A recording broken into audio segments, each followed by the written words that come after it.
Peter, we started this show with one of our members' favorite commentator, Clive Tildesley.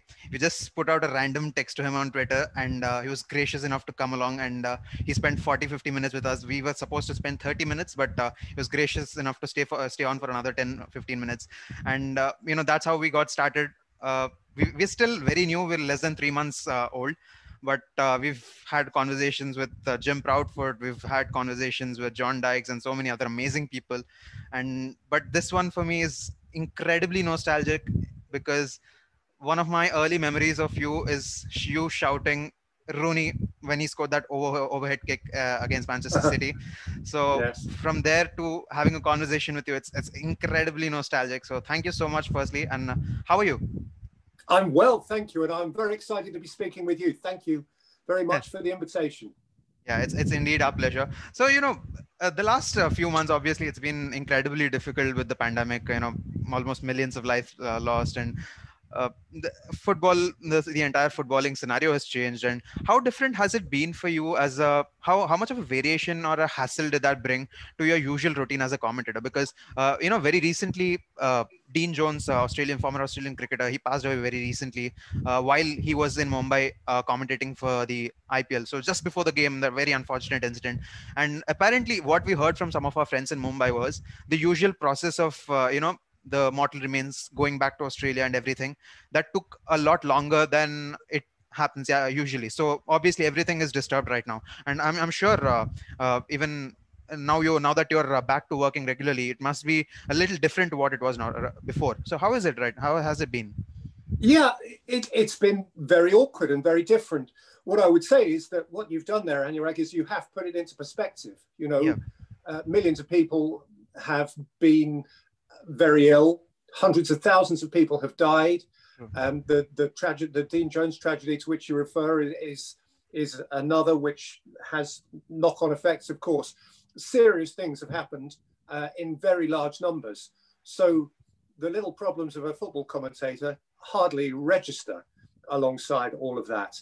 But you can't pretend it hasn't been different. I mean, in the United Kingdom, when we had complete lockdown, obviously, those were 3 very, very quiet and odd months.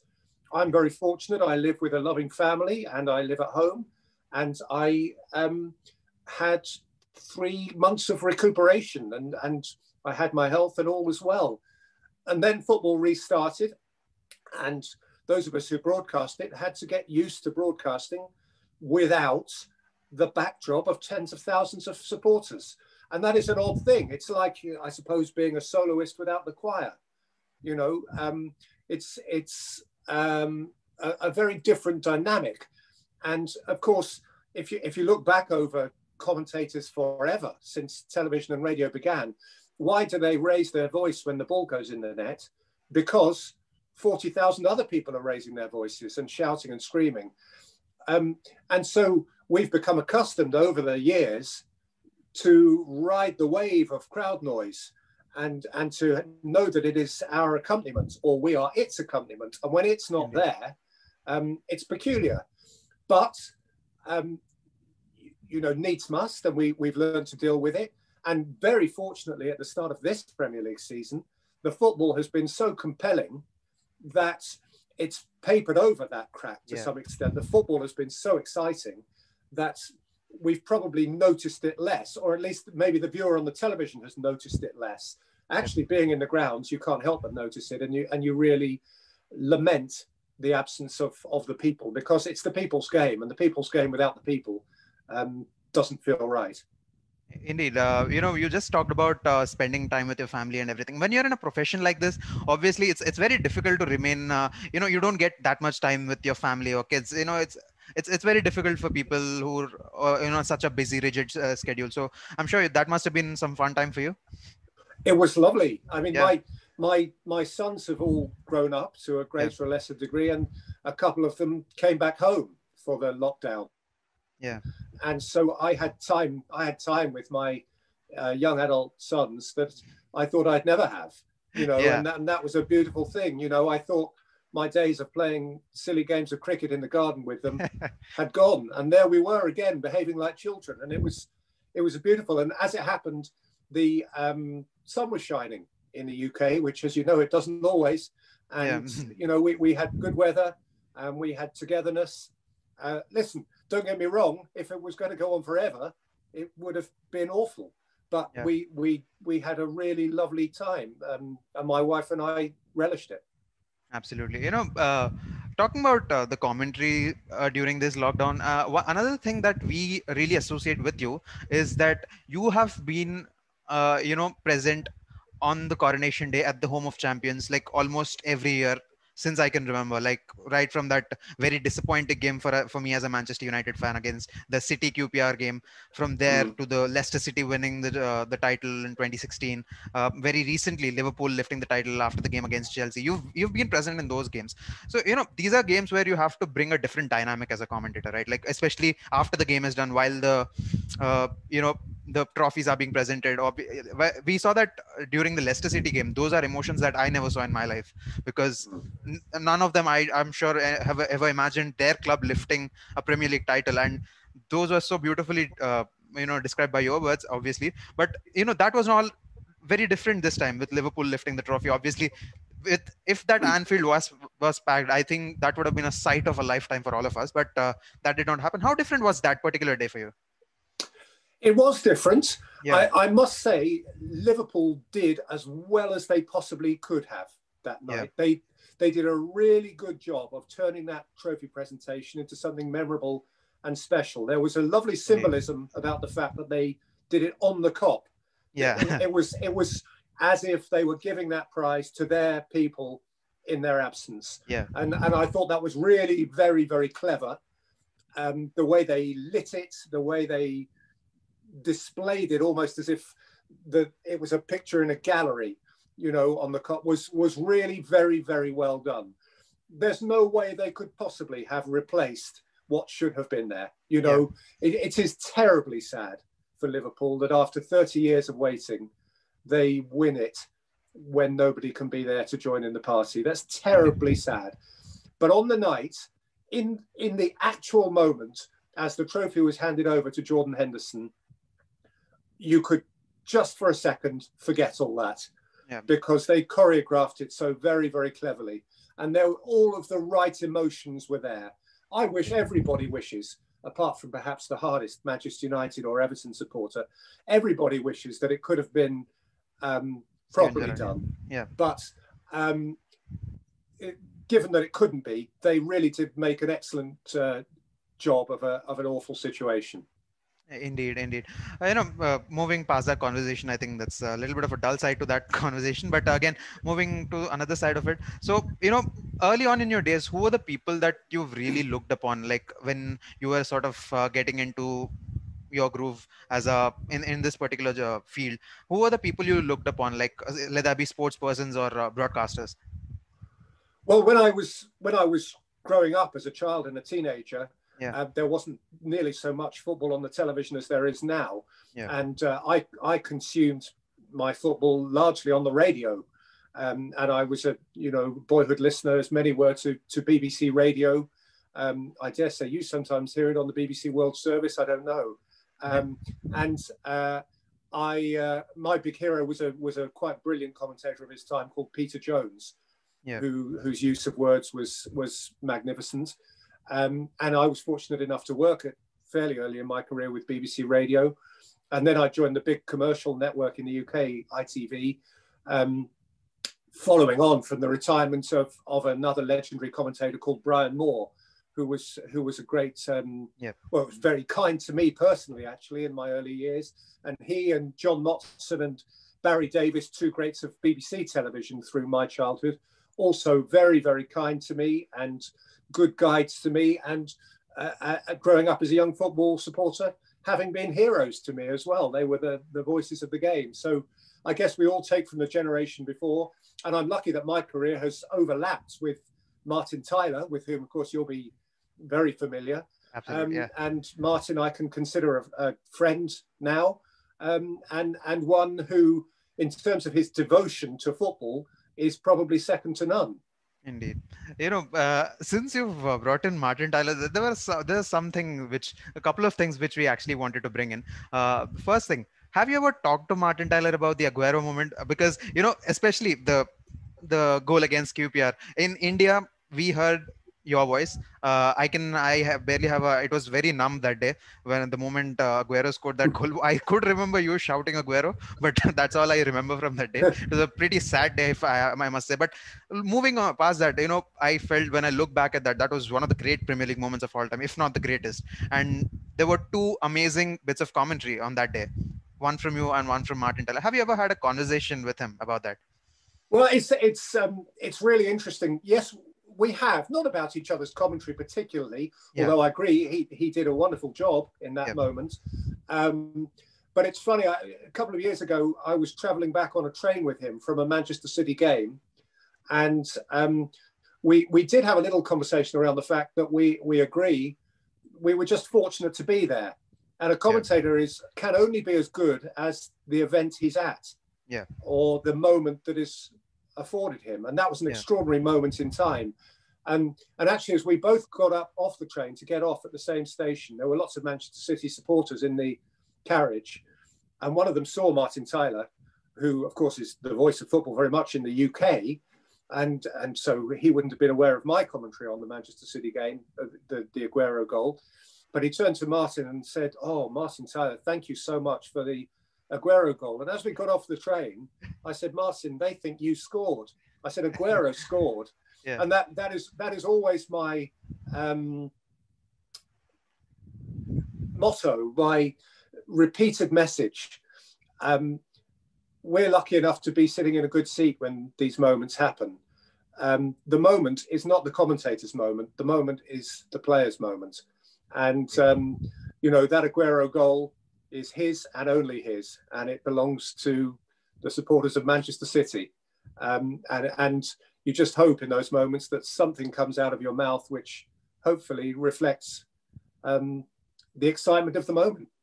Indeed, obviously that I still think of it, and I really sort of get those goosebumps. I really love that moment personally. But Peter, you're not present on any social media platforms. It was sort of when I connected with you on LinkedIn, I was sort of skeptical before texting you. Is it really him, or is it some sort of fake account?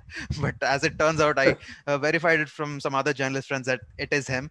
So that's when I texted you a couple of months ago. So is there any particular reason why so you are not present on social media? Because I know, like, what I know about the talk about you on social media is absolutely magnificent. People love what you produce.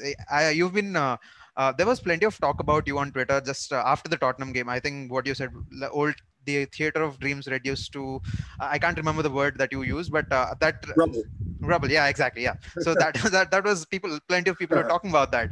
So but again, that could change in a moment. That could change in a in a second. People can get incredibly critical in a moment. And Martin Tyler faced that. The great Martin Tyler of all people, he was accused of being partial to Manchester United when Martial scored his debut goal. He said yes, and people sort of took it in a different way. And is that one of the reasons why you don't come on social? Well, is there anything else? It's partly social media. First of all, I'm a dinosaur. That's the real reason. I lived the first 30 years of my life without any social media, 35, 40 years of my life. And I don't feel the need for it, truthfully. That's from a personal point of view. I would say to everybody who watches this, and I'm often asked this question, please don't think it's because I antisocial or don't want to hear what people say or I'm shutting people out. It's just that I actually live a quiet family life, and social media is noisy. And if people are saying lovely things about me, that's great. And if people are saying not nice things about me, well, that's their right. But what I do know is that it would impact on me for better or worse. And I don't want to be battered and bruised by it. And by that, I don't mean battered and bruised by adverse comments. I mean just affected by everything that goes around it. And I also, as I say, I don't want it to be a part of my work.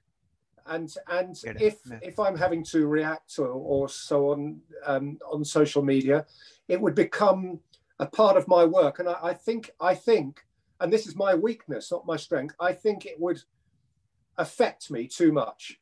And so I just think it's wise to let it go on. I'm aware it goes on. People tell me, but it's better for my mindset, weak as I am, it's better for my mindset to stay away.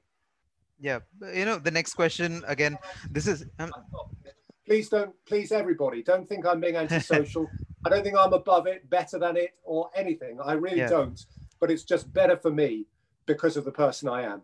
Yeah, that's totally understandable. One find I hope I can get off social media. It's a little difficult now that I'm a little, too much into it, but I hope so too. But this is one question I know you've been asked a million times, but I'll just take you through what I was going through that day. So Liverpool were playing, Manchester City were hosting Liverpool, Champions League. All eyes were on that game. There was another game happening in Rome, so no one was actually expecting anything big from that. But once Salah scored that equalizer, we knew that game was pretty much dead, and we were getting information that Roma had scored, and something was happening there.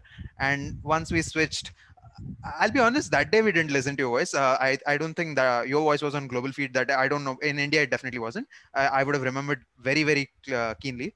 It was some other voice. But 2 days later, you were trending on Twitter. I just opened the Twitter. Peter Drury, Greek god, Manolas. These were the words that were trending. These are the most used words on social media a couple of days later. So I know you've been asked this question a million number of times, but when was the first time you realized that that particular commentary bit of yours absolutely went bonkers on social media? When did you get to know that?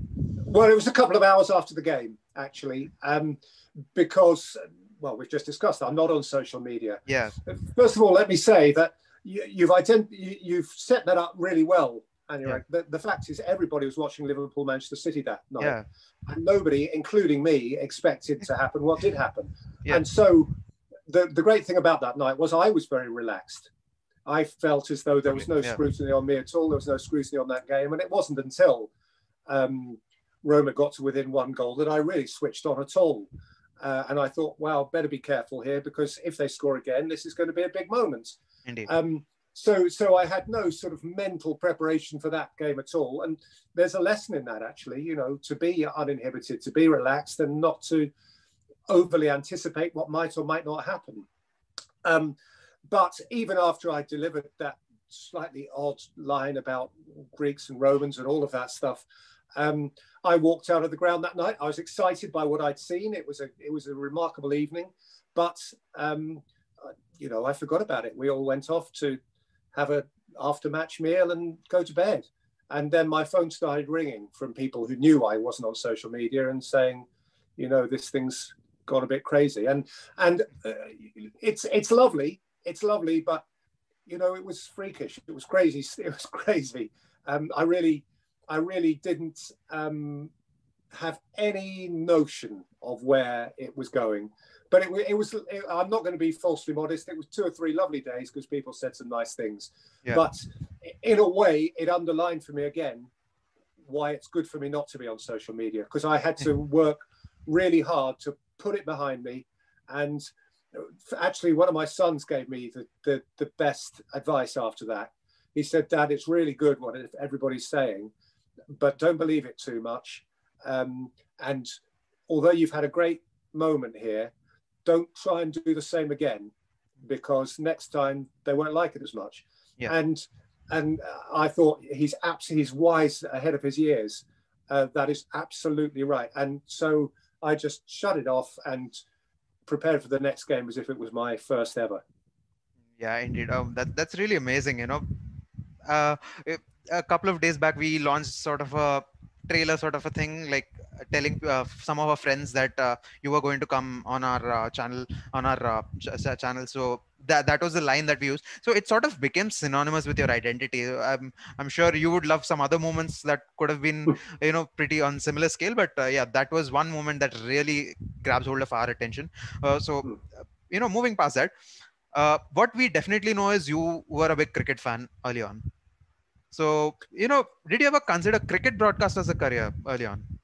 Well, I did, in my very early years, I did do a little bit of cricket broadcasting when I was in local radio. in the north of England with the BBC. In fact, I was covering Yorkshire County Cricket Club when Sachin came. I interviewed Sachin when he was a very young man. So that is a great. I'm proud of that looking back. But yeah, at that level it was fine, and that was a long time ago. But actually, no, I don't regret it for two reasons. One, cricket can remain my hobby and not my job. So when I'm following cricket, it's an escape for me, as opposed to, having to concentrate on me. And all I am is a fan. I wouldn't like to give any impression of expertise or special knowledge or anything like that, because I'm just a fan. I support Kent in the county championship in England, and I support England. And, that's how it is. But also, actually, increasingly, as you'll be aware, in cricket, the commentators are great former players. Yeah.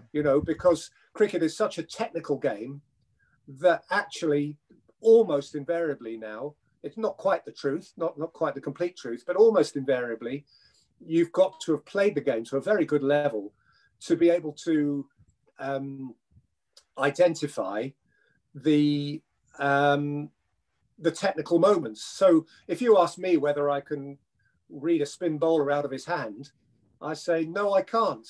I can't tell you whether that's going to be a leg break or an off break, or it's a googly or a Chinaman. That's all beyond me.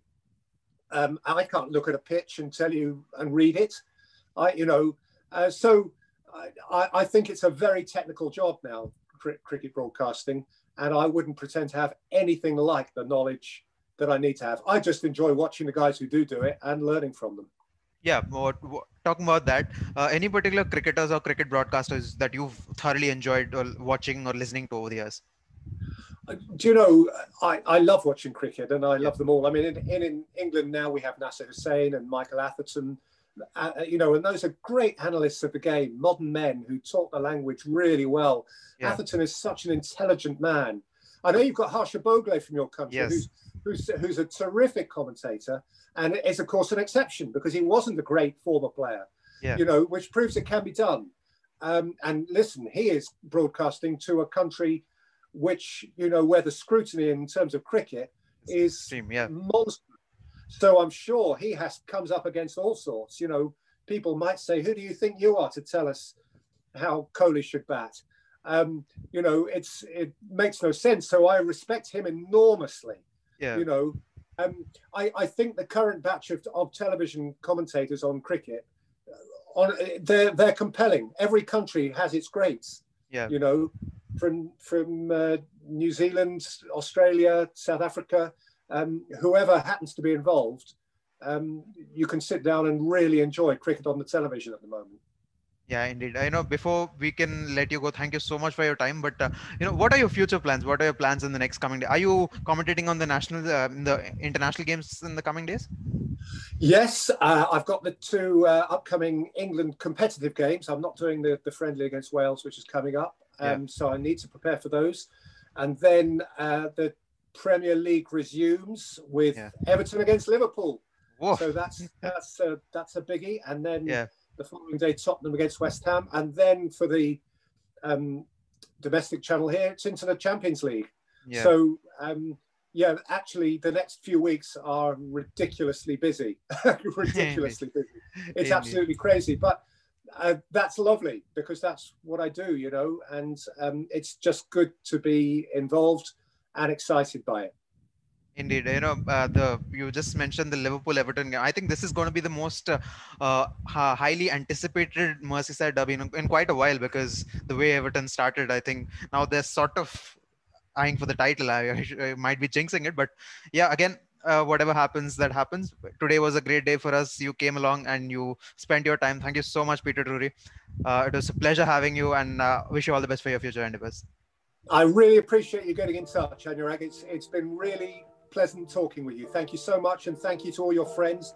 And the Sports Diane will go from strength to strength, I'm sure. Thank you so much, Peter. It really means a lot. Thank you.